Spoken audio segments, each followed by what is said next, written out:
Assalamualaikum warahmatullahi wabarakatuh. Selamat siang teman-teman, baik dari Prodi Ekonomi Syariah maupun teman-teman yang saat ini sedang menonton video saya ini. Kembali lagi di channel YouTube saya.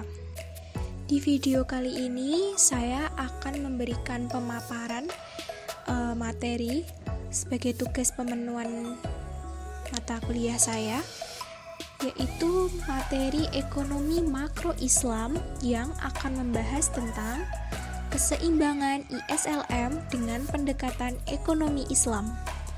Nah, jangan lupa kalian berikan like, komen, baik itu kritik maupun saran di channel YouTube saya ini agar saya bisa memberikan pengetahuan ataupun ilmu yang mungkin teman-teman di rumah belum mengetahui tentang materi yang akan saya sampaikan di pertemuan kali ini. Tapi sebelum memulai videonya, izinkanlah saya memperkenalkan diri saya. Perkenalkan, nama saya Tia Saputri. Saya mahasiswi Prodi Ekonomi Syariah dari kampus Taimas Wonogiri.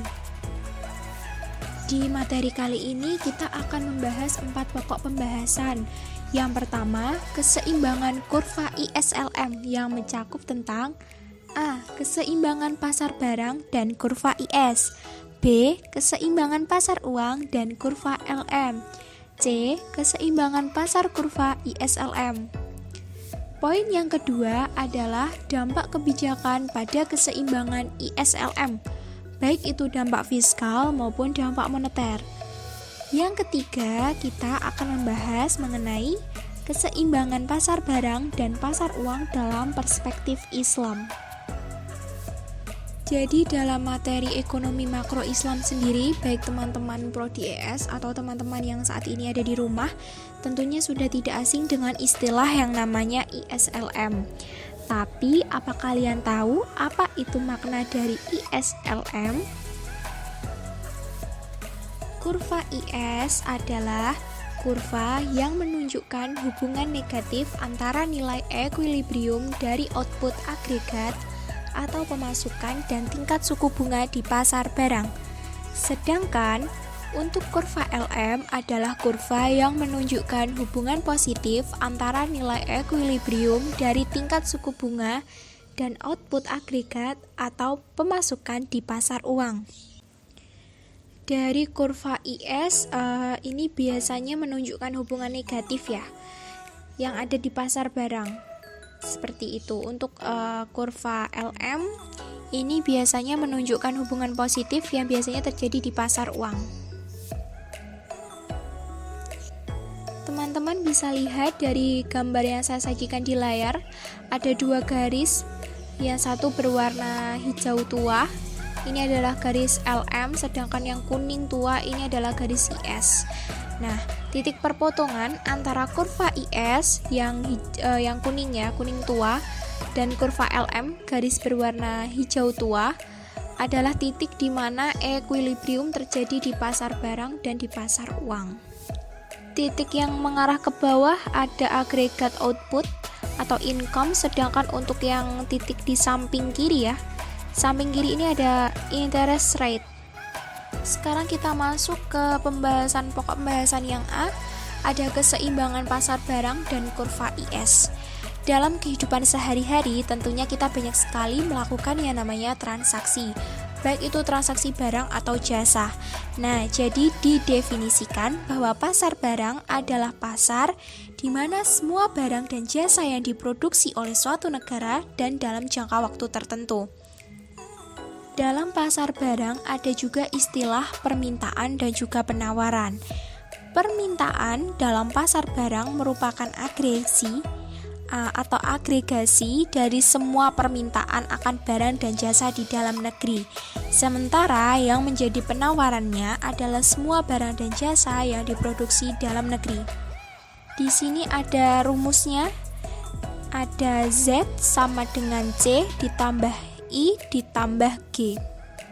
Z ini bermakna total barang dan jasa dalam suatu negara. Kemudian C ini konsumsi atau pengeluaran, seperti itu. Untuk I ini investasi, sedangkan G adalah pengeluaran pemerintah. Dari persamaan sebelumnya didapatkan bahwa besaran konsumsi ditentukan oleh besaran disposable income yang dalam hal ini adalah Z sama dengan dalam kurung buka Y dikurangi T ditambah I ditambah G. Y di sini berarti pendapatan ya, total pendapatan dikurangi dengan T.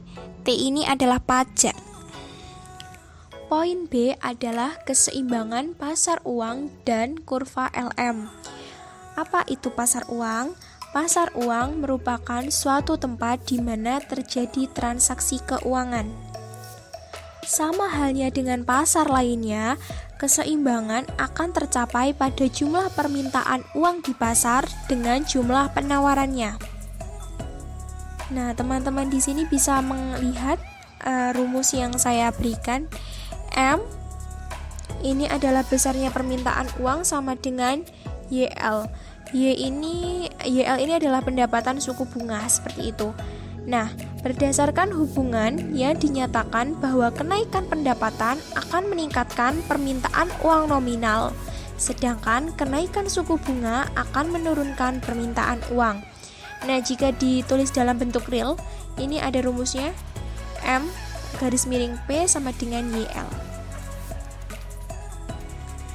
Dari persamaan ini diketahui bahwa permintaan uang real akan dipengaruhi oleh pendapatan real dan tingkat bunga. Perbedaan antara uang nominal dan uang real akan terlihat dari daya belinya. Uang nominal hanya menyatakan jumlah uang yang tertera di uang fiat, sedangkan uang real mengukur uang dari daya belinya. Poin yang ke C, kita akan membahas tentang keseimbangan kurva ISLM. Teman-teman bisa lihat dari tabel yang saya sajikan. Nah, ini ada kurva IS ya. Kurva IS ini merupakan kurva yang menghubungkan antara I dan Y, di mana pasar barang ini dalam kondisi equilibrium. Sedangkan untuk gambar kurva LM merupakan kurva yang menghubungkan antara Y dan I. Nah, jadi biasanya ada di pasar uang dan dalam kondisi equilibrium. Jadi, kesimpulannya ini. Nah, di gambar di titik di titik I atau Y menggambarkan keseimbangan yang terjadi baik itu di pasar barang maupun di pasar uang. Sekarang kita masuk ke poin pembahasan yang kedua mengenai dampak kebijakan pada keseimbangan ISLM, baik itu kebijakan fiskal maupun kebijakan moneter. Apa itu kebijakan fiskal dan apa pengertian dari makna kebijakan moneter? Kebijakan fiskal yaitu pengeluaran pemerintah dapat ditinjau dari dua perspektif, yaitu meningkatkan pengeluaran pemerintah atau penurunan pengeluaran pemerintah. Tetapi kedua-duanya berdampak pada pergeseran kurva keseimbangan pasar barang atau IS. Jika pengeluaran pemerintah mengalami kenaikan, maka kurva IS bergeser ke atas. Sedangkan untuk kebijakan moneter biasanya terkait dengan kebijakan jumlah uang yang beredar atau money supply yang dilakukan oleh otoritas moneter yang dalam hal ini bank sentral. Kita lanjut ke pembahasan kita ya yang ketiga tentang keseimbangan pasar barang dan pasar uang dalam perspektif Islam. Model keseimbangan barang dan pasar uang yang akan dijelaskan di bagian ini adalah model yang dibangun Khan. Model ini berangkat dari kerangka ISLM konvensional sebagai suatu jembatan untuk menentukan model pendapatan ke pertumbuhan ekonomi. Kerangka ISLM dalam hal ini digunakan untuk menelaah fungsi investasi dan permintaan uang dalam sebuah perekonomian. Teman-teman, ini dia materi tambahan dari saya. Ada pasar barang dalam perspektif Islam.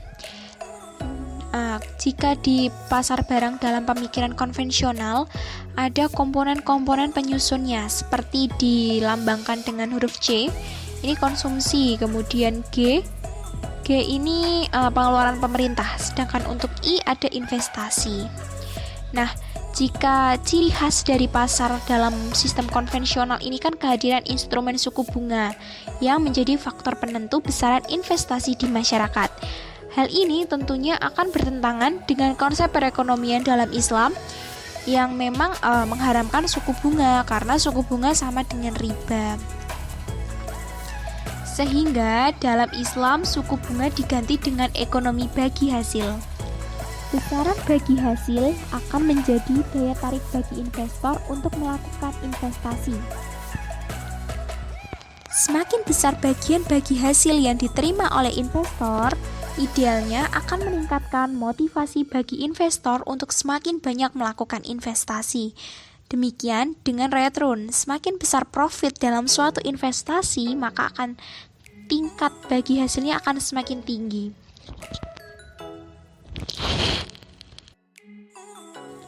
Baiklah, itu tadi materi ekonomi makro Islam tentang keseimbangan ISLM dengan pendekatan ekonomi Islam yang bisa saya sampaikan kepada teman-teman prodi ekonomi syariah dari kampus Taimas Wonogiri maupun teman-teman yang saat ini sedang menonton video ini.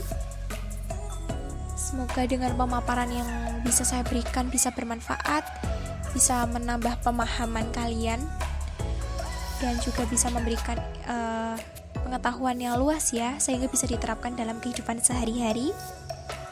Untuk teman-teman yang belum paham tentang penjelasan yang sudah saya jelaskan, bisa kalian tanyakan di kolom komentar yang sudah nanti disediakan seperti itu. Semoga kesempatan kedepannya kita bisa bertemu sehingga saya bisa memberikan materi yang lebih luas untuk teman-teman. Sekian presentasi dari saya sebagai pemenuhan tugas mata kuliah saya. Saya mohon maaf apabila dalam pemaparan video ini banyak sekali mengandung kekeliruan. Saya Tia Saputri dari Prodi Ekonomi Syariah Kampus Taimas Wonogiri mengucapkan terima kasih banyak. Wassalamualaikum warahmatullahi wabarakatuh. See you next time.